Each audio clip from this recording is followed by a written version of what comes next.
جیسے ہم ایک جملہ لکھ دیتے ہیں، راشد آم لایا۔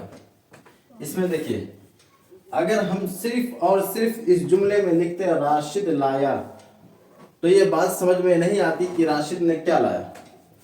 راشد یہ فاعل ہو گیا، آم یہ مفعول ہو گیا، اور لایا یہ فعل ہو گیا۔ اگر کوئی بندہ آپ کے سامنے یہ کہہ رہا ہے کہ راشد لایا تو آپ کے ذہن میں ایک سوال اٹھے گا کہ راشد نے کیا لایا؟ تو اس کے بعد ہم اب اس جگہ پہ کیا لا رہے ہیں؟ آم لایا، آم۔